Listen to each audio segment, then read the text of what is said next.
यदा यदा हि धर्मस्य ग्लानिर्भवति भारत। नमस्कार मित्रों, न्यूज़ पावर में आप सबका स्वागत है। आइए मिलते हैं समाजवादी पार्टी जिला अध्यक्ष हवलदार यादव जी से एक नए विषय पर।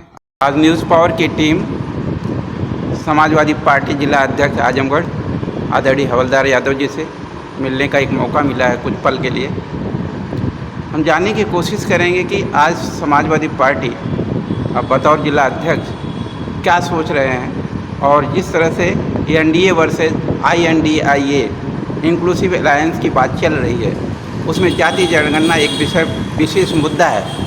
इन सब को ध्यान में रखते हुए समाजवादी पार्टी की क्या कार्य योजना है, इस बतौर जिला अध्यक्ष ये पार्टी का क्या विचार है और क्या कार्रवाई आगे होने वाली है, ये चीज़ जानने की कोशिश करेंगे। आदरणीय अध्यक्ष हवलदार यादव जी, सर आप क्या सोच रहे हैं? जो हमारा सब्जेक्टिव विषय है, ये न्यूज़ पावर का एक बहुत बड़ा स्लोगन है सर कि मेरा गांव मेरा शहर की पड़ताल। तो मेरा गांव मेरा शहर को राजनीतिक हालात में जो राजनीतिक परिस्थितियां, एक विद्वेष का भाव पैदा हुआ पूरे समाज में और जो आर्थिक तंगी का जो समस्या पैदा हुई है इन पिछले 10 सालों में, उसको राजनीतिक तौर पर आप उसके समाधान को समाजवादी पार्टी के नेतृत्व और INDIA का प्रॉस्पेक्टस किस तरह से देखते हैं? ये समाजवादी पार्टी हमेशा उसका सोच रही है और ये विचारधारा है कि किसानों, गरीबों, मजदूरों, बेरोजगारों के लिए हमेशा काम किया है। समाजवादी पार्टी के संस्थापक हम सबके मार्गदर्शक रहे स्वर्गीय नेताजी मुलायम सिंह यादव जी हमेशा गरीब किसान मजदूर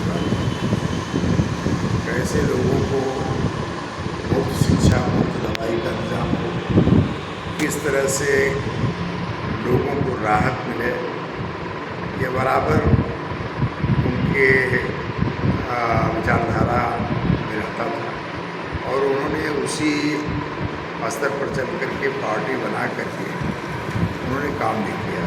और जब भी सरकार में आने का मौका मिला, उन्होंने किसान, मजदूर, बेरोजगारों, गरीबों के लिए तमाम योजनाएं चलाई और उसका उन्होंने लाभ भी दिया। आज धन्यवाद दूँगा अपने राष्ट्रीय अध्यक्ष माननीय अखिलेश यादव जी को। उनको भी जब अवसर मिला पिछले 12 से 15 तक जो उनका कार्यकाल था, वो भी नेताजी के कदम से कदम मिलाकर उन योजनाओं को जो नेताजी की प्राथमिकता थी वो बराबर उन्होंने करने का काम किया। उन्होंने विकास के तमाम काम किए जिसकी गिनती गिनाने में घंटों लग जाएंगे। जनहित के तमाम कार्य, जन कल्याणकारी कार्यों में पहुँच सकते हैं। लेकिन आज जो सरकार है वह सरकार न विकास का काम कर रही है, जन कल्याणकारी कार्य भी नहीं कर रही।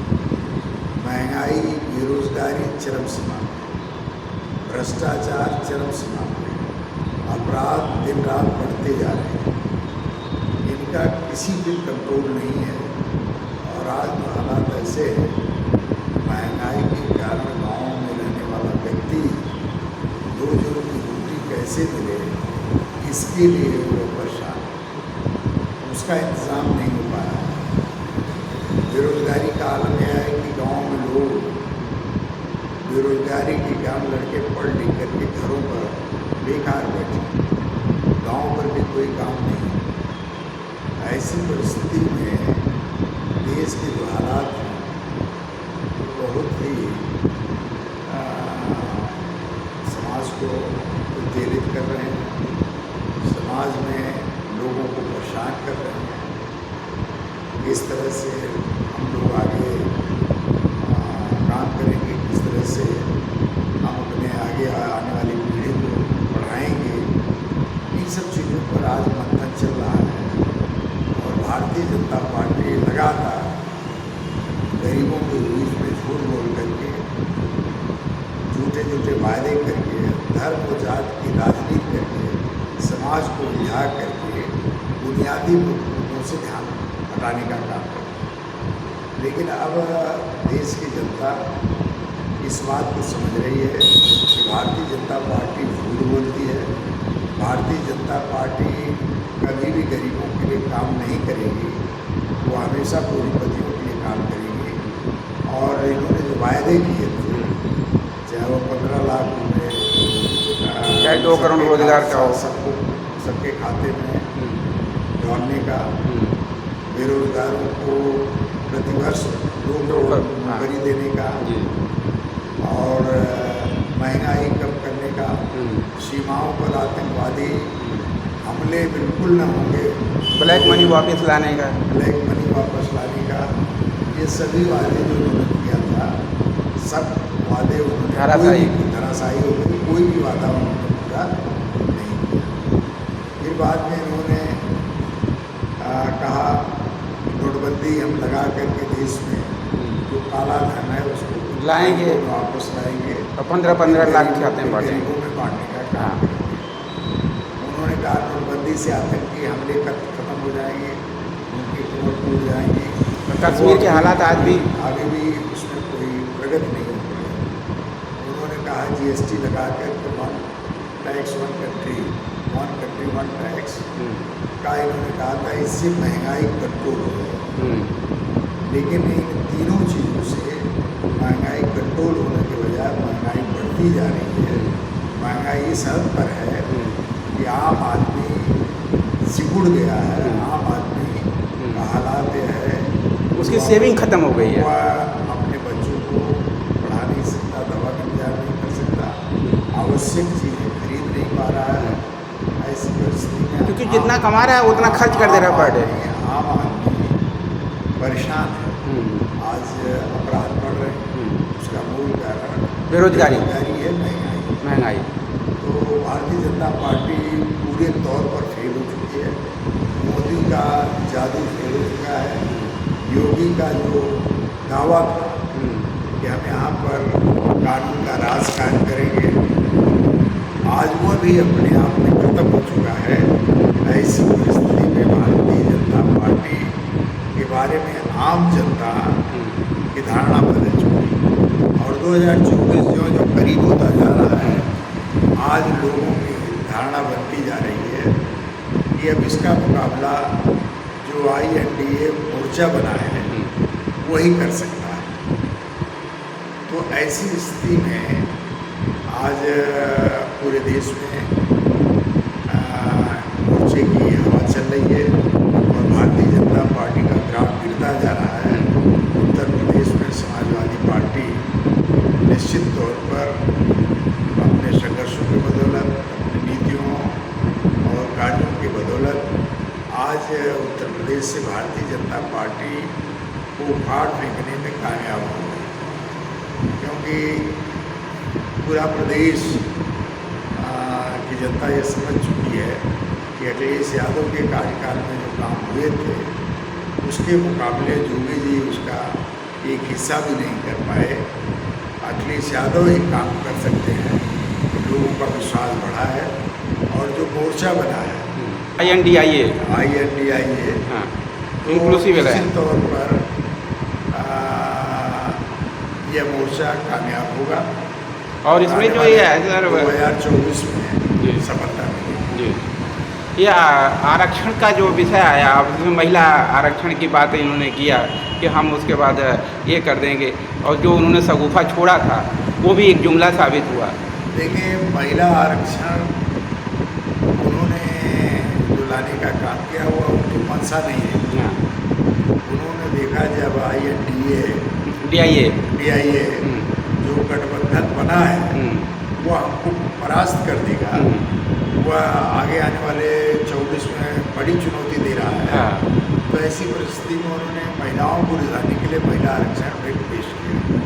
अगर इनको वाकई महिलाओं को आरक्षण देना रहता तो 9 साल इनका समय बीत गया, बीच में वह जातीय जनगणना कराते हैं बिल्कुल, और उस जनगणना के आधार पर वो पहले ही महिला आरक्षण बिल पेश करते और अब तक वह 2024 में लागू और 2014 में जब इनकी सरकार आई है, जैसी सूचना है कि उससे पहले कांग्रेस ने जाति जनगणना करा दिया था, लेकिन वो घोषणा नहीं कर पाई। तो राहुल गांधी ने अंदर बोला कि आप यदि जो जनगणना जो हुई थी, अब 2014 वाला ही डिक्लेयर कर दो अभी तक। मैंने तो 2011 में कांग्रेस ने जनगणना कराया था, लेकिन उसको डिक्लेयर नहीं किया। लेकिन उसको भारतीय जनता पार्टी के लोग नहीं, और भारतीय जनता पार्टी हमेशा पिछड़ा चलती रही है।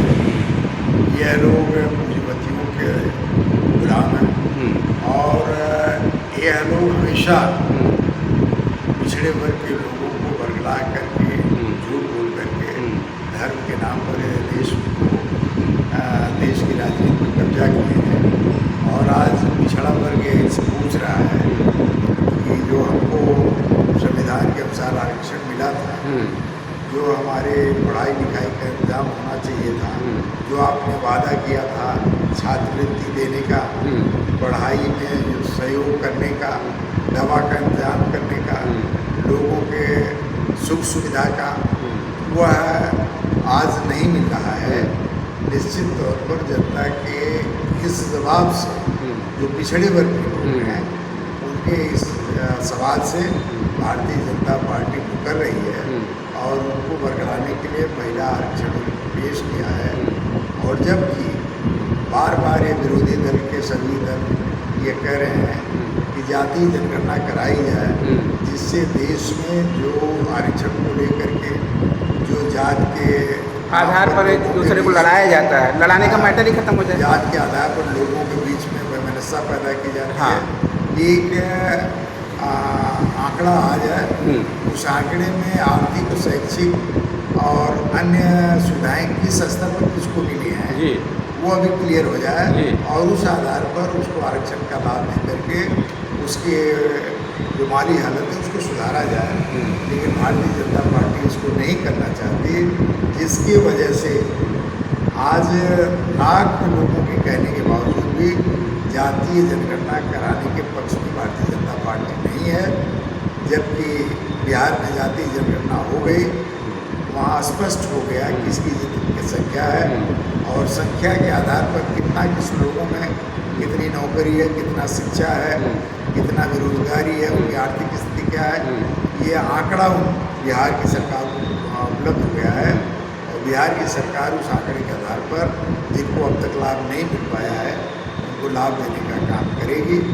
और इसी आधार पर आज पूरा जो मोर्चा बना है, वहाँ जो जहाँ सरकारें हैं वो लोग अप्लाई करना शुरू कर दिए। वहाँ लोग मोर्चा के लोग वो इस काम करना शुरू कर दिए हैं, जाति जनगणना शुरू कर दिए हैं।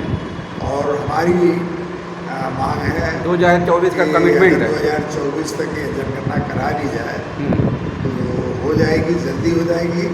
अगर ये पार्टी नहीं कराएगी, भाजपा नहीं कराएगी, तो INDI 2024 में ये मोर्चा उस जनगणना को कराने का काम करेगा, उसके अनुसार सबको न्याय देगा। हाँ, सबको न्याय देगा। तो ये थे आदरणीय हमारे जिला अध्यक्ष हवलदार यादव जी, समाजवादी पार्टी, जो लगातार जिलाध्यक्ष के पद पर बने हुए हैं पिछले कई सत्र। कब से आप जिलाध्यक्ष के पद पर बने हुए हैं?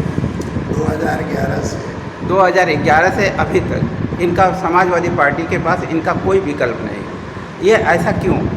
ये आपके नेतृत्व में सर कितने जिला चुनाव जिताए आपने? ये आपका करिश्माई व्यक्तित्व कहा जाता है लोगों को। नहीं, यह राष्ट्रीय अध्यक्ष जी का मार्गदर्शन है, अखिलेश यादव जी का। ये समाजवादी पार्टी माननीय नेताजी की पार्टी है, और नेताजी के नाम पर आज जनता, चाहे किसी वर्ग की जनता हो, नेताजी के नाम पर माननीय अखिलेश यादव जी के किए गए कार्यों, विकास कार्यों और जन हित की नीतियों के आधार पर समाजवादी पार्टी को वोट देती है, और आगे भी देती रहेगी। और सब लोग इस बात से सहमत रहते हैं कि आजमगढ़ जैसे ज़िले में जितना काम हुआ है, जितना भी काम हुआ विकास का, वो है माननीय नेताजी मुलायम सिंह यादव और माननीय पूर्व मुख्यमंत्री अखिलेश यादव जी के कार्यकाल में हुआ है। आजमगढ़ की संपूर्ण जनता उनके प्रति सहानुभूति रखती है और अपना आशीर्वाद और स्नेह भी देने का काम करती है, जिसके चलते यहाँ पर समाजवादी पार्टी को सीटें मिलती हैं। लेकिन बतौर जिला अध्यक्ष आपको पूरी कार्यकारिणी को स्थापित करने और कार्य योजनाओं को कार्यान्वित करने की जिम्मेदारी तो जिला अध्यक्ष के कंधों पर ही होती है और 2011 से पार्टी ने आप पर विश्वास किया है बराबर, तो उसके पीछे तो आपकी कोई न कोई कर्मठता होगी, विश्वसनीयता होगी, राजनैतिक चरित्र होगा। ये यहाँ के कार्यकर्ताओं का, पार्टी के नेताओं का योगदान है कि जो हम लोग हर स्तर पर बैठ करके बात करके हम लोग काम करते हैं और जब भी कोई चुनौती मिलती है उसका सब लोग मिल करके मुकाबला करते हैं। कार्यकर्ता भी बहुत मुस्तैदी से, तन मन धन से, निष्ठा से, लगन से काम करते हैं। हमारे नेतागण भी, चाहे विधायक हो, चाहे विधायक हो, चाहे सांसद हो, सांसद हो, चाहे फिर आपका सर एक क्वेश्चन और मैं आपसे स्पेशली करना चाहूँगा, आपके व्यक्तित्व में ऐसा क्या चीज़ आपने मिक्स मसाला मिला रखा है कि जो पक्ष हो या विपक्ष सभी लोग आपके फैन हो जाते हैं? जो ये हमारा काम यह है कि राजनीति जनसेवा का काम, और इसमें जनसेवा ईमानदारी, निष्ठा, लगन से की जाए। पहली प्राथमिकता हमारी जनसेवा की होनी चाहिए। जनता की समस्याओं को लेकर के उनके लिए काम करना और उनके सुविधाओं के लिए चाहे जिस भी स्तर पर काम करना हो उसको करने का काम करें। और निश्चित तौर पर ये प्राथमिकता हमारी शुरू से रही है, राजनीति उस पर आज तक हम आए हैं। निश्चित तौर पर इसका लाभ हम लोगों को मिला। तो समाजवादी पार्टी जाति जनगणना के मुद्दे को गांव-गांव, गली-गली तक पहुंचाने के लिए, उसके लिए कार्यकर्ताओं में एक क्रांतिकारी सोच पैदा करने के लिए एक सांगठनिक स्ट्रक्चर पर जो काम करना था वो कंप्लीट हो चुका है या उस पर आपका क्रांतिकारी कदम जारी है? नहीं, वो काम हो भी रहा है, अभी आगे और भी काम किए जाएंगे। हम लोग गाँव स्तर पर, बूथ स्तर पर जन तक जाने का, हर व्यक्ति को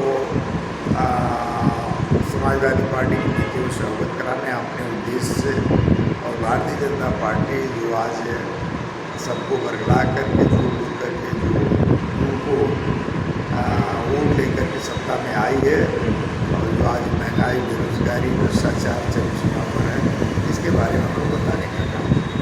क्योंकि आम जनता के अंदर क्या ये परसेप्शन जैसे नॉर्मली लोग बनाते हैं कि जुमले के शब्द की मीनिंग आम जनता नहीं समझती है, क्या वास्तव में ज़मीनी आधार पर ऐसा है कि आम आदमी वास्तव में अभी भी उतना नादान है कि उसे जुमले और जुमले की खेती में जो बोए जा रहा जुमला का बीज है वो वास्तव में पेड़ बनेगा? ये बात एक आम आदमी की समझ में है या नहीं है? आप क्या लगता है? देखिए, जुमलेबाजी के बारे में जनता जान चुकी है। हाँ, आप मोदी और योगी पर या भारतीय जनता पार्टी पर कोई विश्वास नहीं कर रहा।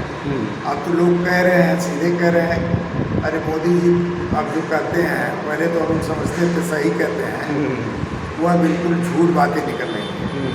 योगी भी झूठ बातें कह रहे हैं। उन्होंने कहा गुजरात मॉडल आज दिखाई दे रहा है कि जो विरोध की बात करता है उसको मोदी जी उनके खिलाफ ईडी, सीबीआई या इनकम टैक्स और मुकदमा, किसी भी प्रकार का मुकदमा दर्ज कर उसको जेल भेजने का काम करते हैं। आज देश में तमाम विरोधी दल के नेता हैं, तमाम लोग हैं जो इनकी तानाशाही के खिलाफ, इनकी जन विरोधी नीतियों के खिलाफ, इनके व्यक्तिगत आचरणों के खिलाफ, इन लोगों के जो लोग बोलते हैं, जो लोग विरोध करते हैं, उनको भारतीय जनता पार्टी की सरकार, मोदी जी की सरकार उनको फर्जी मुकदमों में फंसा करके जेल भेज रही है। यह निश्चित तौर पर संविधान और लोकतंत्र की हत्या है। ये लोगों का विश्वास लोकतंत्र पे नहीं है। ये लोग संविधान संशोधन का भी काम कर रहे हैं। ऐसी परिस्थिति में भारतीय जनता पार्टी के प्रति लोगों का अविश्वास पैदा हो गया है। लोगों को यह विश्वास हो गया है कि आने वाले दिनों में या 2024 में दोबारा सत्ता में आ गए तो ये संविधान को बदल देंगे और लोकतंत्र की हत्या कर देंगे। ये एक तंत्र कायम करेंगे जिससे जनता की कोई सुनवाई नहीं होगी। तो ये थे हमारे आदरणीय हवलदार जी, जिन्होंने जनसंख्या के आधार पर लोगों का भागीदारी और उनकी अधिकारों की आनुपातिक वितरण, जिसको हम आज जाति जनगणना कह रहे हैं, जो वास्तव में इस सामाजिक न्याय की असली लड़ाई है। और समाज को में अंदर विद्वेष जाति आधार पर जो पैदा किया गया, उस जाति आधार के जो बंटवारे का जो झगड़ा लगाई जाती है राजनीतिक तौर पर, उन झगड़े से भी मुक्ति का एक ही समाधान है कि जाति जनगणना कराई जाए और जातियों की संख्या के आधार पर, उनकी हिस्सेदारी के आधार पर उनकी भागीदारी सुनिश्चित की जाए और जिससे कि जाति विद्वेष की सच्चाई सामने आ जाएगी और जातियों में आपसी बंटवारा, ओबीसी में ओबीसी का बंटवारा, एससी में एससी का बंटवारा, क्या ये समाज को तोड़कर राजनीति करने का आप विद्रोह नहीं समझते? ये विद्रोही राजनीति नहीं समझते? देखिए, भारतीय जनता पार्टी अंग्रेजी हुकूमत जो रही हमारे देश में, उसकी डिवाइड एंड रूल पॉलिसी के आधार पर ये काम करती है। अंग्रेजी हुकूमत में भी उन्होंने धर्म के नाम पर हिंदू मुस्लिम को बांटने का प्रयास किया। आज जो आरएसएस है और जो मुस्लिम लीग उसमें बनी थी, दोनों के निर्माण में, दोनों के संस्था को बनाने में ये अंग्रेजों का हाथ था। जी जी। उनका यह था कि हिंदू मुस्लिम बटेंगे और उसके आधार पर इस देश पर हमारा राज बराबर कायम रहेगा।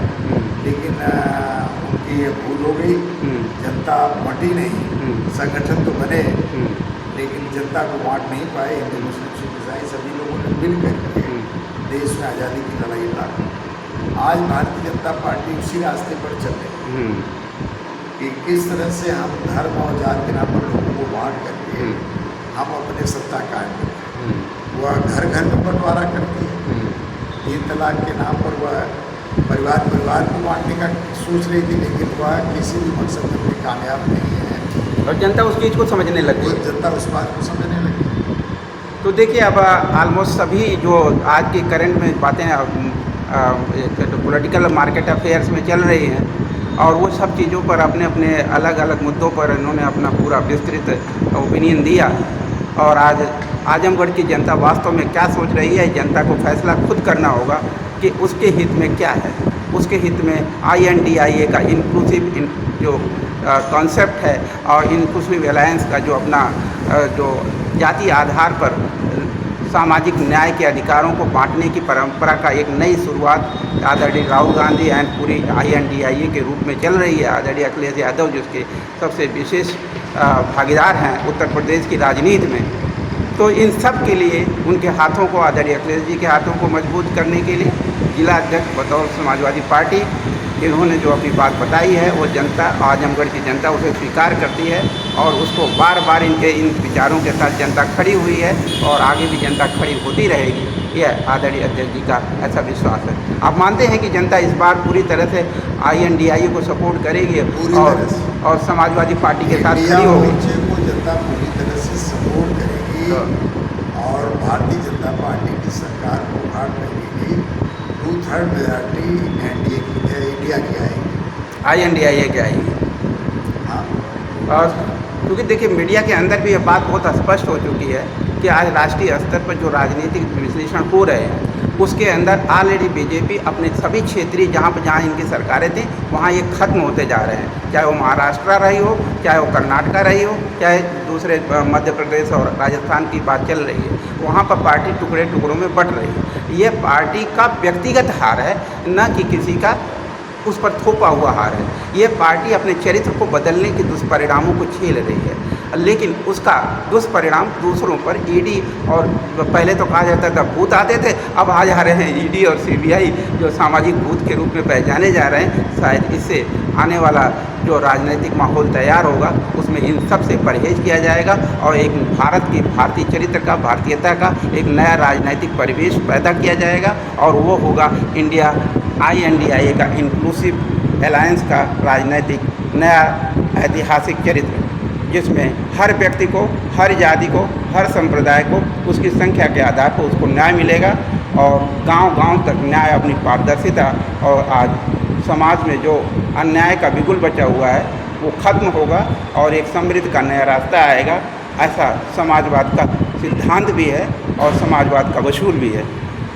जय भारत, जय गीता के साथ, जय संविधान की भावना के साथ न्यूज़ पावर के मेरा गांव मेरा शहर की पड़ताल यही खत्म होती है। धन्यवाद। आप सब न्यूज़ पावर को अपना सपोर्ट दें, लाइक करें, शेयर करें, सब्सक्राइब करें। Thank you so much. Welcome to everybody.